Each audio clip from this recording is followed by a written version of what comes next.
Hey there, guys. All right, today we are back with some more overly sarcastic productions, and today we are watching their latest video, or well, the latest trope talk as of recording this, Heroic Sacrifices. Now, before I say anything about this trope, make sure you go and check out the links in the description box below. I'd love to join the Discord, follow me over at Twitch, and please do go check out the two gaming channels here on YouTube. One is for edited content, and then the other is for the stream VODs. Now for Heroic Sacrifices, I fucking eat this trope up almost every goddamn time. It is, it's a tried and true. It's a good one. It's just good. I feel like, I love this trope. I I use it like I think I have used it in almost every book I have written so far. Let's see. I definitely did it for the book I wrote in 2023. Which was one that I was super confident would actually be when I get published, but then I learned things about the publishing process and I was like, oh wait, no, this is one too long of a book, and they probably don't want in the modern day they don't want typically they don't want debut authors to be writing a series. It's a lot harder to sell that. Um, and there was no way for me to spin that book as a standalone with series potential. It was very clearly a book meant to be the first part of a series. So, anyways, that's getting into the technical world of the process. That had a heroic sacrifice that I was actually pretty fucking happy with. How it turned out. I believe the first two books I wrote also had them. First book definitely had heroic sacrifices. I actually probably used too many heroic sacrifices. Book two, the second book I wrote, I want to say that one also had a heroic sacrifice. The third book I wrote, I don't think did.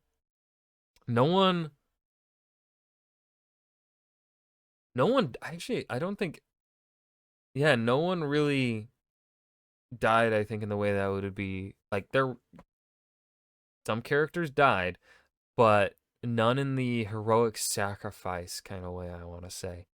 Um, and then in my latest novel that I've written, that I am very stubbornly determined to make this be the first one I get published, but we'll see. Maybe eventually I have to give up on that on querying it, but not yet. This one has does have a couple heroic sacrifices, I believe. I think they would be able to be classified as that, and I'm happy with it. I'm very happy with the current book. Oh, it's so good, guys. I want it published so goddamn bad, but it's so hard to get an agent. It is so fucking hard.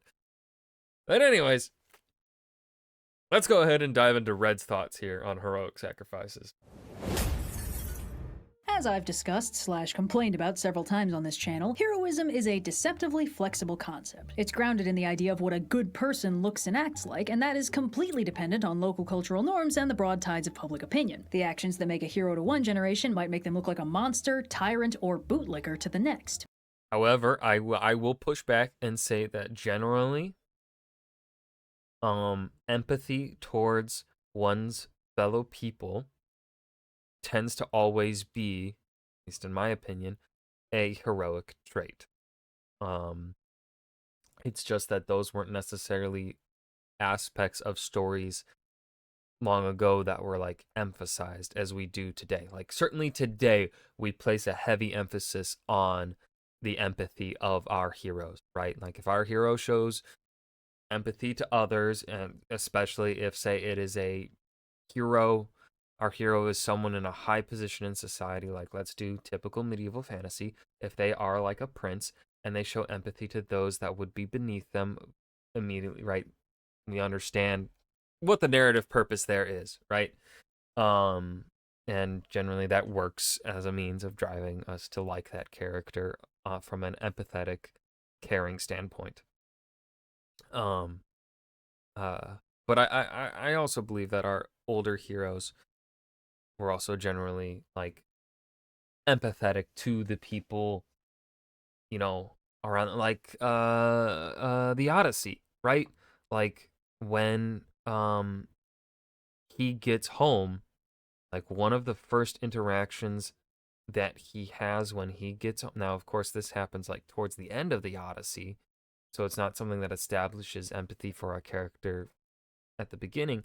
But right, like I still it's my favorite moment in the entire story in all of the Odyssey is when he comes home and he's in disguise, but his dog recognizes him, had been waiting for him to come home, and then his master comes home, and then he that's finally when the dog feels he can go. He dies. That is one of my favorite moments ever in any fucking story because it establishes so fucking much so effectively, right? Because again, also like we humans love our animals, right? And so showing a dog that was willing to wait and hold off for his master to come home, he was able to recognize his master in complete disguise where no one else was even able to recognize him, even his fucking wife who had been holding out for decades, right, by the time he comes home or whatever. I can't remember how many years pass. No one was able to recognize him except for that dog in his disguise. And then the dog's like, my master's home, I can go to sleep now. And he does. Like that is, I'm gonna get emotional just fucking talking about that moment. Chef's kiss, right? Like those kind of moments I think are things that are, I think empathy is a general thing. It's just the way empathy is shown in our stories, and like its emphasis in the wider story itself is something that does change. But I think generally the trait of being an empathetic, caring person for your fellows, right? Like obviously our modern perspective of fellow, right? Like a Greek, um, probably at the time of the Odyssey, would be like cares for his fellow Greeks, right? That would probably be the where they want the empathy at. They may not really want the empathy to be applied to other people. Whereas today in the modern age, we typically want our protagonists to be empathetic towards like everyone, right? To people of cultures outside of their own, right? That's typically what we want from our, like we have gained a wider perspective of the world.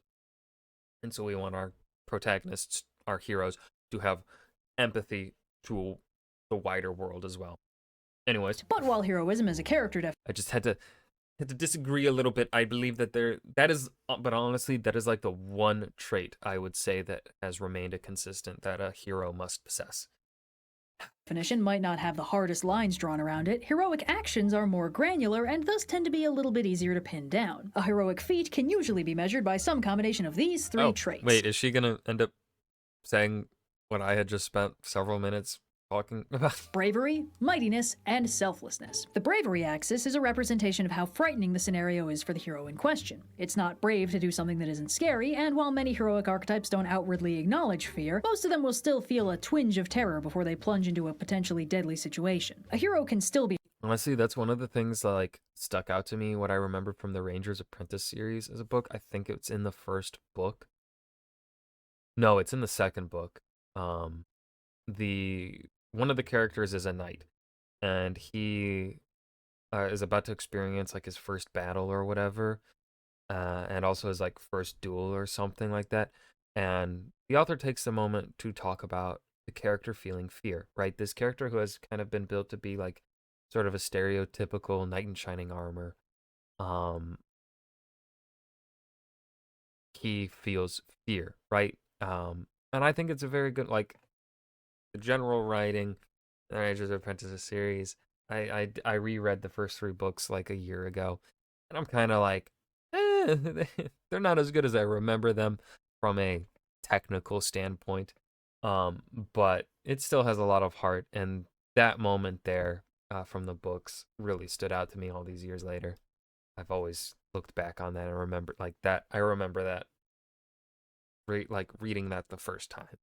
You know, it's one of those kind of moments. And so like Be heroic even if they happen to be completely safe from whatever situation they're in, but their actions are more impressive if they're overcoming fear and choosing to take a personal risk by engaging, and thus braveness factors into the perceived heroism of an action. The mightiness axis covers the physical impressiveness of the feat. Classical heroes frequently accomplished great deeds like slaying monsters or splitting mountains into new and exciting shapes, and modern heroes might display their strength and determination by stopping runaway trains or blowing up fortresses of evil. Mightiness is or holding up the world for his girlfriend, Percy Jackson. relative to the power curve of the story it's taking place in. A mighty feat in one story might be fighting off 6 dudes, while in another story you might not qualify for mighty status unless you can bench press the island of Manhattan. It's generally considered heroic to accomplish great and powerful deeds beyond the capabilities of normal people, so mightiness factors into the heroism of an action. And selflessness is the third axis. A heroic act generally has to benefit more than just the hero for it to feel truly heroic. It's more heroic to be fighting on someone else's behalf, to save them from a threat or help them overcome a challenge. We might expect people to have an easier time doing brave, impressive things if it's for their own tangible benefit, but to go to the same lengths for someone else with no guarantee of reward is, by our current standards of heroism, more heroic. Using this trifecta model helps us gauge the heroism of certain iconic acts. Powerhouse superheroes usually have no trouble hitting the mighty and selfless axes. When Superman catches a falling plane, that's a very mighty feat, and he's doing it to save others with no promise or expectation of reward, but it's not necessarily hitting the brave axis because this is literally a weekly occurrence for him, well within his abilities to handle unless one of the passengers has some kryptonite in their checked luggage. Classical Greek monster-slaying heroes generally hit the brave and mighty axes. They're just as stabbable and flammable as anyone else, but they've got the skill, the chutzpah, and the divine intervention required to kill whatever monsters they've been pointed at. But these accomplishments are generally for their own benefit, or just because the gods ordered them to. Heracles' labors were done so he could atone for killing his family, and the fact that it happened to clean up a handful of monsters was a side benefit. And hitting the brave and selfless axis while skirting the threshold of mightiness is usually the domain of kids and sidekicks who have all the same heroic gumption as the rest of the gang, but are severely underleveled in comparison, and the innocent bystanders in any given superhero story who showcase the innate goodness of humanity by helping each other out and prying our hero out of whatever crater they just got punched into. But it's the center of the triangle that interests me today, a heroic act that is simultaneously brave, selfless, and mighty. Because what could better Percy Jackson holding up the sky in Titan's Curse. Just saying. If she doesn't fucking talk about that, I know she's a Percy Jackson nerd. She has demonstrate true heroism than a heroic sacrifice. A heroic sacrifice occurs when a hero concludes that a character saves others at a great personal cost, usually injury or death. The heroic sacrifice only benefits others, is very dangerous, and involves a display of uncommon strength of will. Common forms: take a hit to spare another, hold off the bad guys, cover escape, enter a deadly environment to neutralize the threat for others. The only way to save the day is at great personal cost, and then they go through with it anyway. Traditional heroic sacrifices include taking a bullet for someone, staying behind to single-handedly hold off the bad guys, venturing into an assuredly deadly environment to neutralize the threat for everybody else, etc. If we had to nail down a singular trait that defines an ideal hero, a lot of people will tell you it's their willingness to heroically sacrifice themselves. By its very nature, the heroic sacrifice hits the bullseye between the brave, mighty, and selfless axes. You'd be hard-pressed to find an iconic hero who hasn't at some point sacrificed themselves for the good of others. The traditional image of heroic sacrifice involves someone willingly exposing themselves to the threat of death to save others. A fireman charges into a burning building, a bystander dives into a river to save a drowning victim, a soldier throws themselves on a grenade. But because heroic sacrifices are inherently deeply dramatic moments, they are extremely fun for writers. And because of this, they are not invariably fatal for the characters doing them, because then they'd only be able to do them once. Most heroic sacrifices are only risky and unpleasant, not 100% deadly. And even when they are deadly, character deaths are frequently undone in fiction, and this is no guarantee that the sacrificed character is going to stay dead. Plus, now, speaking of this from a writing perspective, I definitely, it's one of those things that, like, you kind of want to, right, as with all things, you kind of want to be careful with, because, like, if you, let's say you lend yourself to writing heroic sacrifices that pretty much always result in the death of said character that is going to be heroically sacrificing themselves, what you run the risk of doing is that it becomes predictable, right? Like, people will start to catch the vibes that you are setting up, which, if that is your goal, right, then that's good, right? You don't want to, like, give your readers whiplash necessarily. Like, you want to kind of, especially if you write a lot and they read a lot of your stories, they will get a vibe for your storytelling.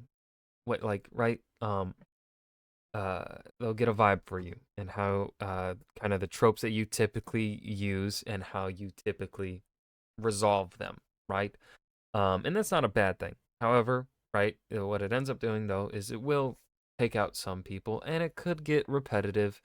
And so if you're someone that does not want to be like too repetitive or whatever, or you feel like, oh, maybe I've done too many heroic sacrifices that result in death.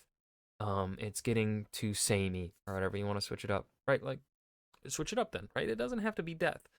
Um, uh, and that in of itself, right? Like let's say you are someone that does heroic sacrifices, and you use this trope a lot, but you tend to use only one way of the trope.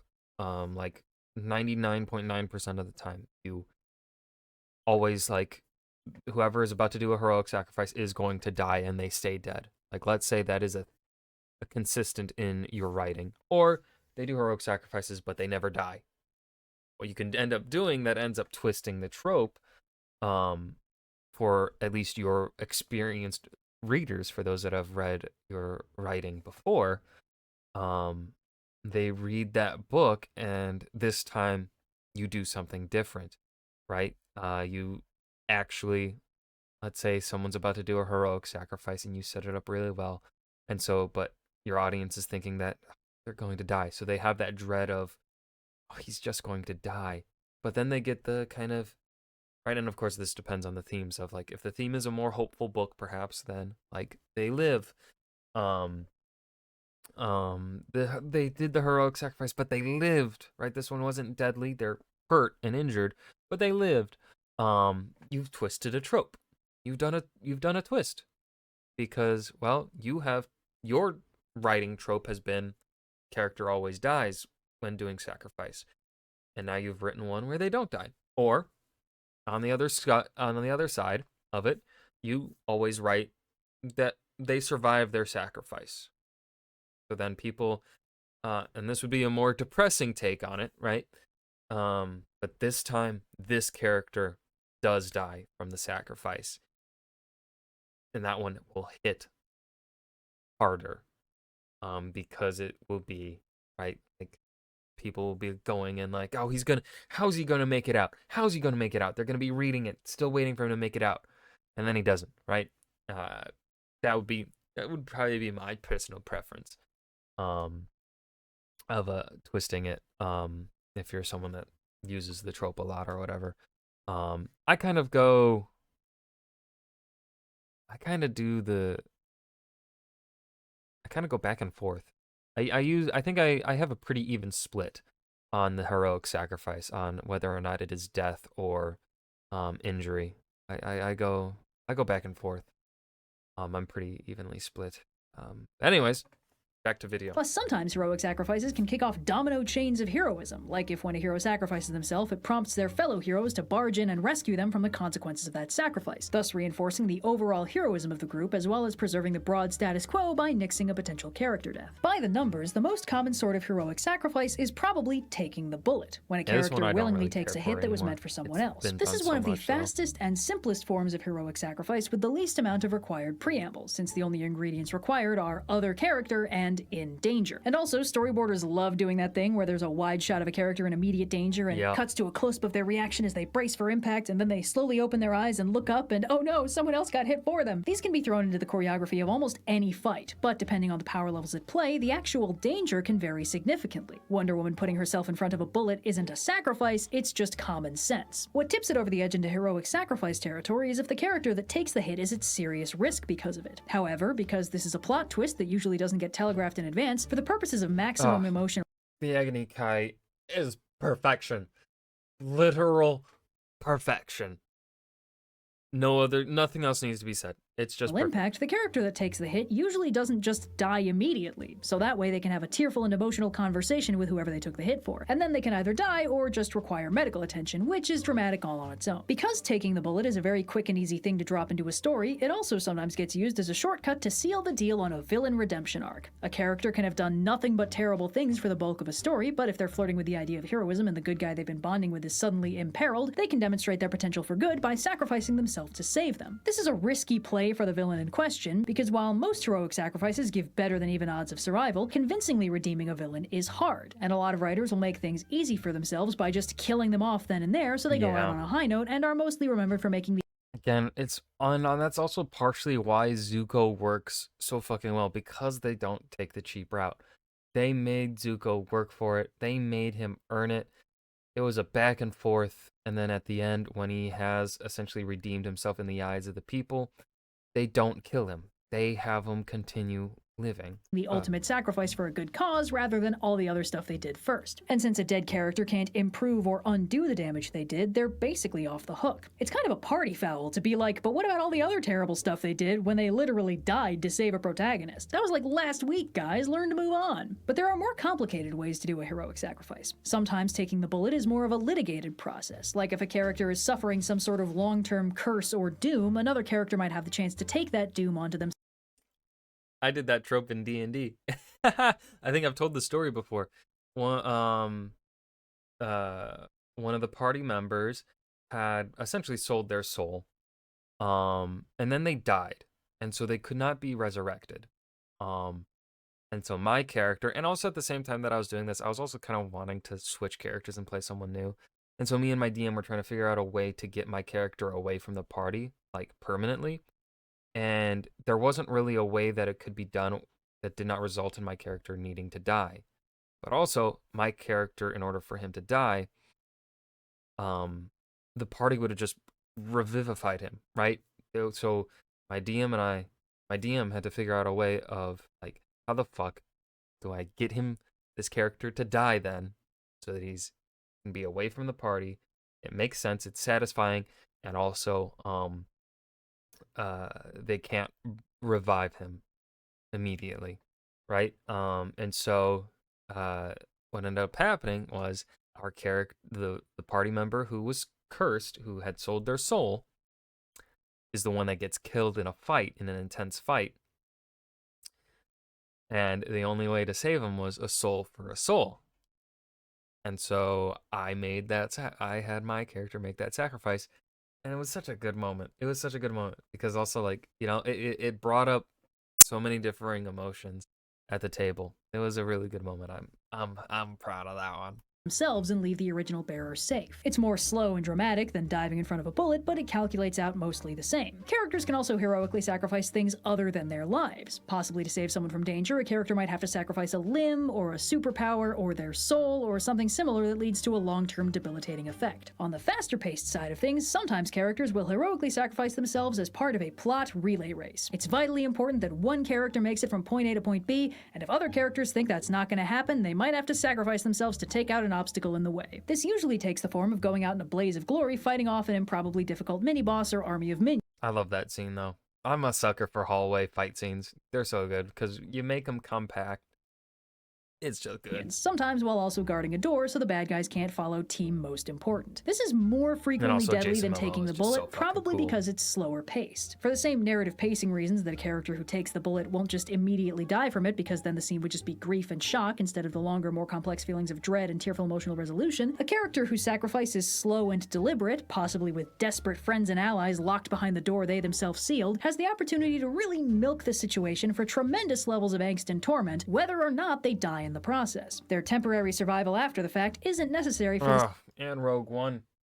I love it. Scene to extract maximum drama. But the general rule of thumb is, if we see them die on screen, then they're dead, and if we just see a tasteful shot of the other side of the door overlaid with the sound of weapons, it means they're totally still alive and will either turn up at the 11th hour to help out, or show up moderately maimed after the action is all wrapped up. Now, while heroic sacrifices are generally considered one of the most heroic things a person can do, there's one enormous exception to the rule, and that's when the situation that requires a heroic sacrifice won't just let the hero sacrifice themselves. When a heroic sacrifice demands that the hero instead, or additionally, intentionally sacrifice someone or something else, what should be a clean, uncontroversial moment of goodness instead becomes a trolley problem, which are notorious for leaving everyone unhappy. If a hero has to sacrifice themselves and also one innocent bystander, that becomes a much less cleanly heroic move. Consider— Oh man, fucking Spider-Man 2018. That scene had me fucking bawling my eyes out.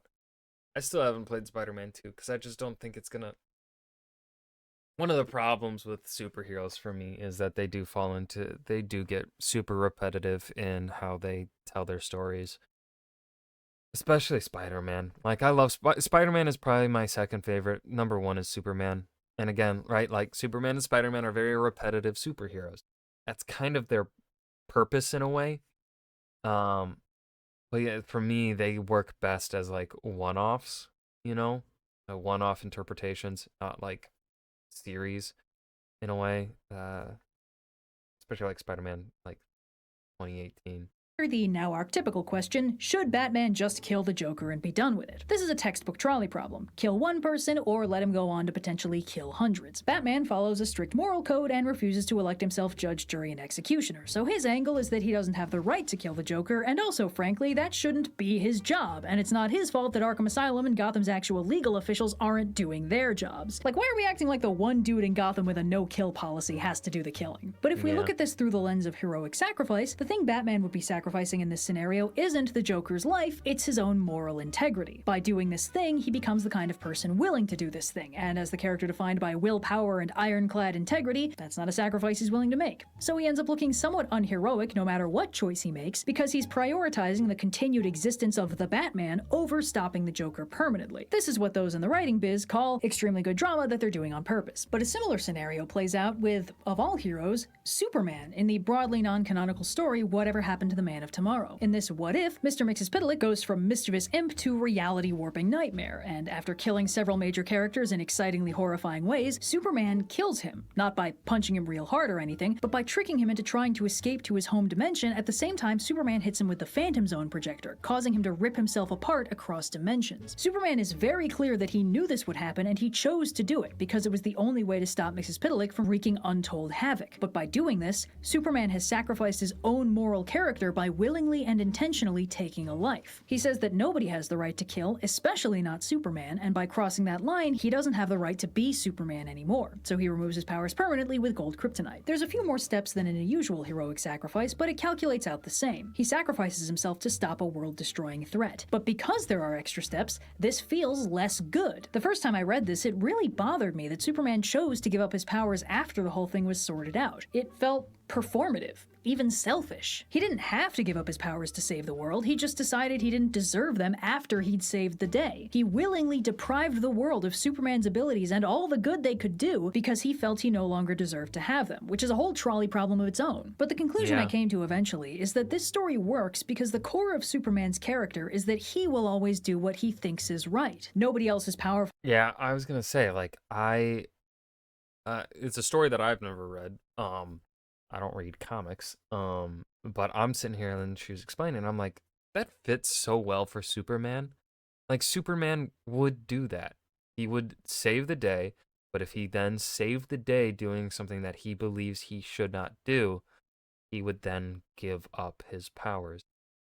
Like, that to me is kind of one of the most Superman things that Superman can do. I love that. Enough to hold him accountable, so he has to hold himself accountable. And that means when he kills someone, he doesn't make excuses to pretend he can just keep going like he did before. Superman doesn't have the right to kill, so Superman pays the price. By my personal standards, this indicates a bit more of an obsession with personal moral purity and with never doing anything bad than with actually doing the most tangible good, but that's why I'm not Superman. If Superman stopped being so fixated on never allowing himself to do anything wrong, he wouldn't be Superman. This is the entire point of the World of Cardboard speech. He has to take constant care to not break anything. Just because I would make a different decision doesn't mean Superman needs to. But these examples make it pretty clear that even the perfect platonic ideal of a heroic sacrifice is not actually completely uncontroversial. It's basically just a trolley problem where the person pulling the lever is on the other track. When we see Superman willingly take away his powers because he personally feels he doesn't deserve them anymore, this can read to an audience as a heroic sacrifice demonstrating his unflinching moral character, or as a profoundly selfish decision from a character more fixated on feeling like a good person than doing good good things. But if we extrapolate this out, we notice that these cracks extend back to more traditional heroic sacrifices as well. A character who chooses to sacrifice themselves to stop a threat is doing a heroic act, but they're sacrificing more than just their own life in the process. They're also sacrificing all the good they could do in the future, not to mention the sacrifice of their place in the lives of the people who care about them, who will probably never recover from this. They're making a choice, and that choice has a cost, and they're not the only one who pays that cost, no matter how hard they try to bring it all onto themselves. There's no such thing as a heroic sacrifice without collateral damage. By its very nature, the sacrifice hurts. In fact, some stories will highlight characters' willingness to sacrifice themselves as being indicative of a general lack of self-worth. If the heroic sacrifice feels like an easy decision, it actually knocks it out of the center of the heroism trifecta, because if the character doesn't care about staying alive, sacrificing themselves isn't brave. Generally, heroic sacrifices will only happen in no-win scenarios where every option kind of sucks. It's a question of how that suckage is distributed. A heroic sacrifice takes the form of the hero in question compressing all that suckage into themselves, thus saving as much of the rest of the I think we're using suckage a little bit too much in a short time span. scenario as possible from sucking quite so hard. Oh I my really God. locked myself into some awkward phrasing with this one. But a heroic sacrifice basically acknowledges that some things just can't be painless and clean. Sometimes the best case scenario is that the only person who gets hurt is you, and by extension, the people who care that you're hurt. And even then, this isn't about mathematically optimizing a solution to the trolley problem. Trust me, I've tried. It's very unrewarding. This is about how interesting it is to explore the decision-making process of a character trying to minimize everyone else's suffering by maximizing their own. When someone makes a heroic sacrifice, they're basically always deciding that there's only one person who they have the right to intentionally harm, and that person is themselves. Any actions that intentionally offload suffering onto other people for the purposes of self-preservation are unacceptable. But how the character defines harm is a huge factor in how this plays out. For some characters, that logic means that they have to dive in front of every bullet and take every hit so nobody else has to. For other characters, that means they have to make all those morally awful decisions that would be unthinkably paralyzing for their morally inflexible allies. Sometimes the heroic sacrifice is flinging yourself in front of the trolley, sometimes it's being the person who can stand pulling the lever, sometimes it's having the integrity to preserve your personal morals and not touch the lever no matter how much it pains you. Some of these approaches hold up to scrutiny better than others, but again, stories aren't ethical optimization exercises, they're scenarios for your brain to chew on, and the most important thing is that they're interesting. What would be a heroic sacrifice for one character might just be Tuesday for another. There's no one right, perfect way to write it. It's a lens that reveals the innermost priorities of the character who takes the plunge. One of the most interesting things about a hero is what they think of as a sacrifice. So, yeah. Literally perfect ending to discussing this trope. Perfect way of phrasing it. I couldn't do better. I don't know what else. Like, she nailed it at the end there. I have nothing else to say. So I hope you guys enjoyed this video. Remember to hit that like button and subscribe for more. And I will see you guys in the next video. Peace.